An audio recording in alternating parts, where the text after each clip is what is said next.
Hi everyone, पैसा वसूल products and services में आपका बहुत बहुत स्वागत है। तो आज मैं आपके साथ एक पैसा वसूल रिजॉर्ट का डिटेल शेयर कर रही हूँ।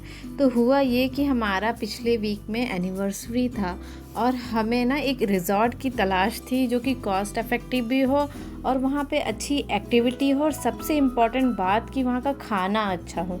क्योंकि अगर हम रिजॉर्ट जाने का डिसीज़न ले रहे हैं ना कि रेस्टोरेंट, जो कि हमें बहुत सारे रेस्टोरेंट का ऑलरेडी आइडिया है जो हमारा फेवरेट है, वहाँ का खाना हमें बहुत पसंद है, पर उसको प्रेफर ना करके अगर हम कोई नए रिजॉर्ट का प्लान बना रहे हैं तो ऑब्वियसली खाना बहुत अच्छा होना चाहिए। क्योंकि हमारा एक ओकेज़न है, हमारी एनिवर्सरी है, तो हम नहीं चाहते थे कि हमारा खाने का एक्सपीरियंस बेकार हो।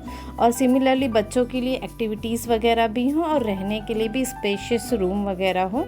तो ओवरऑल एक 4 to 5 रेटिंग वाला हम एक रिज़ॉर्ट एक तलाश कर रहे थे। तो हमने काफ़ी रिसर्च की, ऑलरेडी हम कई रिज़ॉर्ट जा चुके हैं। नेक्स्ट वीडियो में आपको शेयर करूँगी उसकी डिटेल भी, जो सच में पैसा वसूल रिज़ॉर्ट हो। वही जो बेकार के रिज़ॉर्ट है उनका मैं नाम तो नहीं ले रही हूँ, वो ना ही हम शेयर करेंगे इस पेज पे। तो हुआ ये कि मुझे ना मेरे पास टाइम कम था, पिछले वीक ही हमें प्लान करना था। इमीडिएटली हमारा मन बना कि हम रिज़ॉर्ट चलते हैं अपनी एनिवर्सरी पे। तो हम सर्च कर रहे थे पर हमें कुछ मिल नहीं रहा था कि कहीं कहीं तो क्या हो रहा था, चेक इन जो है वो 3 PM पे इन्होंने कर दिया है बहुत सारे रिजॉर्ट्स में। और अगर हम 3 PM जाते हैं तो वो हमें लंच नहीं देते हैं, और हम इतनी भागदौड़ करके कहीं इतनी दूर आउट ऑफ सिटी जा रहे हैं तो ऑब्वियसली हम थक जाएंगे और हम चाहेंगे कि हमें लंच भी मिले। तो हमने फ़ोन किया, उनसे पूछा कई सारे रिजॉर्ट में, तो उन्होंने कहा मैम हमारा 3 PM है, हम लंच नहीं देते हैं। एंड मैंने कहा कि एक्टिविटीज़ फिर हम कैसे करेंगे, लंच भी हम 3 बजे आएंगे, फिर तो शाम ही हो जाता है ऑलमोस्ट, अगर हम 1 डे का प्लान करके आते हैं रिजॉर्ट में। तो उन्होंने कहा मैम हमारा 10 PM तक एक्टिविटी ओपन रहता है। मैंने कहा बाकी दूसरे रिजॉर्ट में जहाँ हम गए वहाँ भी लंच, वहाँ पे तो चेक इन 12 PM पे है, फिर लंच भी देते हैं, फिर आप वहाँ भी 10 PM तक ही एक्टिविटी होता है। ऐसा थोड़ा है कि रात को ओपन होता है, आजकल सेफ्टी इशू के कारण रात को 10 PM के बाद कहीं नहीं होता है। तो उन्होंने ज़्यादा उस पर कुछ बोला नहीं, क्योंकि ये कहीं ना कहीं गलत है जो वो 3 PM पे चेक इन कर रहे हैं रैदर देन 12 PM। तो हम ऐसा ढूंढ रहे थे रिजॉर्ट जो 12 PM पे ही चेक इन हो और लंच हम करके फिर हम एक्टिविटी वगैरह थोड़ा सा फ्रेश होकर के स्टार्ट करें।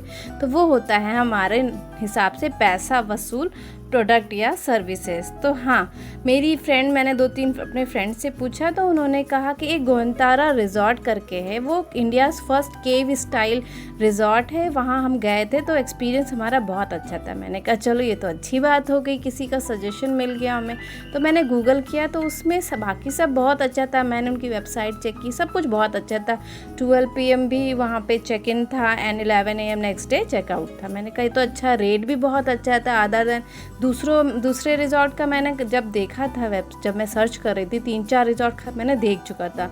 वहाँ पे लंच का आप अलग पैकेज लो, डिनर का अलग पैकेज लो, कूपन वगैरह एंड कुल मिला के वो पर डे 20-25 हज़ार का तो खर्चा था। मुझे ऐसा कुछ रिजॉर्ट नहीं चाहिए था, मुझे था कि वो 10 से 15 के बीच में आ जाए, बजट फ्रेंडली हो और सब कुछ एक सिस्टमेटिक वे में हो। ऐसा नहीं कि हम 3 बजे जाएँ, लंच भी हम ही, कोई फ़ायदा नहीं हो, जहाँ वो मुझे नहीं लगता वो पैसा वसूल प्रोडक्ट या सर्विस के अंडर आता है। तो मैं ये गोहनतारा रिजॉर्ट का जब मैंने देखा तो उसमें एक ही प्रॉब्लम दिखी, खाना सबने रिव्यूज़ में लिखा था कि खाना अच्छा नहीं है। तो एक्चुअली हुआ ये कि 2-3 कारण से मैंने इसको फिर भी बुक किया।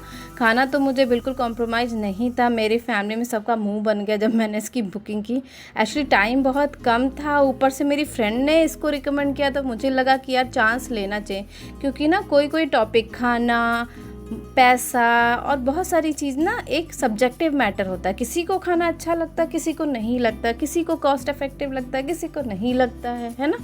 तो सब्जेक्टिव मैटर जो होते हैं वो हमेशा मैं एक चांस ले लेती हूँ।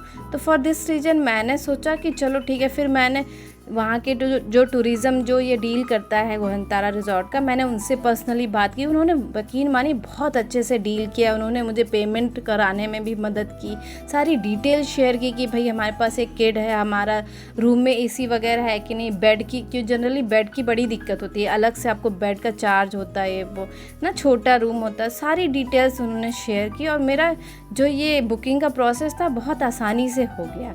तो फिर भी मैंने बुकिंग तो कर दी, पर मेरी फैमिली ना कन्विंस नहीं थी, वो बहुत ही ज़्यादा मतलब उदास थे, यार खाना भी अच्छा नहीं है और पता नहीं केव स्टाइल बस थीम होगा ऐसे ही, एंट्रेंस में केव स्टाइल होगा, बाकी सब वैसे ही होगा नॉर्मल सा। तो अब हमने बुकिंग तो कर दी थी 2-4 कारणों से, एक तो टाइम नहीं था, ऊपर से मेरी फ्रेंड रिकमेंड किया था, मैंने कहा चलो चांस ले लेते। तो जब हम वहाँ पहुँचे, यकीन मानिए ना, सबने बहुत अच्छे से हमारा वेलकम किया और पूरा का पूरा ये जो रिज़ॉर्ट था ना केव थीम था, ऐसा नहीं कि एंट्रेंस पे ही केव था, अंदर पूरा गुफा था ना, एकदम अंधेरा था और पूरा का पूरा जो रूम था उनका वो बहुत ही स्पेशियस था। ऐसा लग रहा था जैसे पहले से इन्होंने ये लैंड परचेज किया है और उन्होंने बनाया है, इस पर काफ़ी उन्होंने ना दिमाग लगा के इसको डिज़ाइन किया है। इवन रूम में जो हर एक चीज़ रखी हुई थी वो भी केव थीम में था, वुडन था, वो पुराना ऑथेंटिक जो होता है ना टच होता है, उसमें कुछ भी ऐसा नहीं था कि आज का मॉडर्न स्टाइल में है, सब कुछ पुराने स्टाइल का था और बहुत ही सुंदर लग रहा था। इवन बाथरूम भी था जो था पूरा ही केव स्टाइल में था। तो हम लोगों को तो बहुत ही अच्छा लगा, हमारा जैसा लगा सपना सच हो गया। जो हमारा एक एनिवर्सरी का प्लान था 1 डे टू स्पेंड नाइसली, वो हो गया। फिर हम लंच करने आए, तो लंच जब हम करने गए, हमने अपना सामान रखा, लगेज वगैरह, उसके बाद जब हम लंच करें तो सबका मुंह बना ही हुआ था कि लंच तो हमने सुना था रिव्यू अच्छा नहीं होगा ना, खाना अच्छा नहीं होगा। पर जब हम खाना खाने गए तो इतनी भीड़ थी और सारी वैरायटी ऑफ फूड थे, वेज का अलग था, नॉन वेज काउंटर अलग था, मेरे हस्बैंड नॉन वेज खाते हैं, मैं वेज खाती हूँ। बहुत ही अच्छा था खाना, टेस्टी था, वैरायटी था और घी वाले जो जिसमें लिखा था कि घी वाले वो हैं राइस वगैरह, वो सब था, प्रॉपरली घी था उसमें, ऐसा नहीं सिर्फ लिखा है। और लोगों ने भी बहुत अच्छे से हैंडल किया, बैठने की जगह थी वहाँ पे, हम लोग को बहुत अच्छा लगा। लंच तो अच्छा हुआ। फिर लंच के बाद हम लोग डांस फ्लोर वाला हो गया था रेन डांस का, फिर हम लोग रेन डांस के लिए गए, वहाँ पे बहुत मज़ा आया। कुछ हिंदी गाने थे, कुछ कन्नड़ा में थे सॉन्ग, बहुत मज़ा आया, सब बहुत इन्जॉय किए। उसके बाद हम लोग स्विमिंग के लिए गए, स्विमिंग में सब टीम आई हुई थी, वीकेंड था तो वहाँ सब मस्ती कर रहे थे, बारिश भी हल्की शुरू हो गई थी। फिर हम लोग घर आए, अपने रूम में आए, हमने चेंज किया, फिर हम चले गए एक्टिविटी करने। एक्टिविटी भी बारिश होने के कारण ज़्यादा कुछ तो कर नहीं पाए, पर हाँ बाइक राइड किया हमने, साइकिल राइड किया हमने, इंडोर गेम्स खेले। बहुत सारे लोग थे वहाँ पे, ऑलमोस्ट कुछ लोग तो जाने ही लग गए थे रेन के कारण। फिर हम लोग ने चाय की तरफ, हाई टी वाला अरेंजमेंट था, वहाँ पे चाय पिया। चाय बहुत ही टेस्टी थी। जनरली क्या होता है, चाय लोग वो पाउडर वाला रख देते हैं रेडीमेड, तो मन नहीं करता, पर बारिश और ठंड सब इतना हो गया था कि चाय मैंने 2 कप पी ली, बहुत अच्छा लगा मुझे।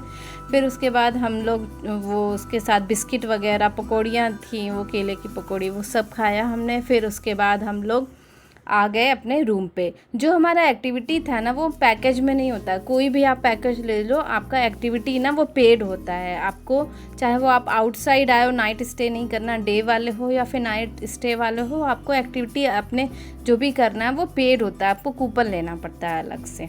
तो ऐसा नहीं कि इंक्लूडेड होता है, बहुत सारे रिजॉर्ट्स में ना एक्टिविटी इंक्लूडेड होता है, पर हम लोग को जो जो करना था हमने वो ले लिया था। तो हम बारिश के कारण 2 एक्टिविटी नहीं कर पाए थे, तो नेक्स्ट डे जब चेकआउट किया था तो उन्होंने हमारा वो माइनस कर दिया था।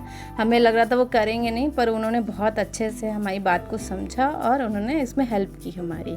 तो ओवरऑल ना वहाँ का एम्बियंस, लोगों का कोऑपरेशन, जो वहाँ के थे रूम सर्विस वाले थे, सब ने बहुत, रात को 12 बजे हमें केक काटना था, हमारे पास, हमको याद है कि माचिस तो लाए नहीं, मैच बॉक्स, तो उन्होंने उसमें भी हेल्प की। बहुत अच्छा रहा ओवरऑल। तो खाना से लेके सब कुछ, एक्टिविटी, जो एम्बियंस था, पूरा केव स्टाइल बना रखा था, बहुत बड़े में बना रखा था, ऐसा नहीं कि छोटा है। तो ओवरऑल ऐसा लगा ना हम 2-4 दिन और रुक जाते हैं वहाँ, पर ऐसे तो पॉसिबल नहीं होता था, मंडे था, हमें आना था, next day office and school. तो ओवरऑल ये एक पैसा वसूल रिजॉर्ट कहा जा सकता है। तो अगर आप प्लान कर रहे हो वीकेंड में तो आप प्लान ज़रूर करिएगा। ये एक मतलब कि पैसा वसूल रिजॉर्ट है जो कॉस्ट इफ़ेक्टिव भी है, खाना भी शायद अब उन्होंने अच्छा कर दिया है या फिर वीकेंड के कारण अच्छा होगा, आई डोंट नो, आप मुझे कमेंट में बताइएगा। और अगर आप जाना चाहते हो ना बेंगलोर से नियर बाई डिस्टेंस पे, तो मैं हमेशा आपको ये रिकमेंड करूँगी, आपको बहुत अच्छा लगेगा। अगर आप ना डे वाले में जा रहे हो तो उतना मज़ा नहीं आएगा, अगर आप स्टे कर रहे हो तो आपको पूरा इसका मज़ा ज़रूर आएगा। केव स्टाइल में जो ये कहते हैं ना, ये सिर्फ कहते नहीं है, सच में ये केव स्टाइल है। राइट। तो अगर आप जाओगे तो ही आप समझ पाओगे कि इन डिटेल, और इसका जब एक्सपीरियंस हम करते हैं ना पर्सनली, तो मेरी फ्रेंड ने भी मुझे बहुत कुछ बताया था, पर जब पर्सनली मैंने एक्सपीरियंस किया तो मुझे पता चला कि क्यों वो कह रही थी। तो ये रहा आज का पैसा वसूल रिजॉर्ट का डिटेल। अगर आपको इंडिया की जेन्युइन मार्केट प्लेस से कनेक्ट होना है और भी प्रोडक्ट्स एंड सर्विसेज के बारे में जानना है तो आप हमें फॉलो भी कर सकते हैं। तो मिलते हैं नेक्स्ट वीडियो में। अपना और अपने परिवार का ख्याल रखिएगा। बाय।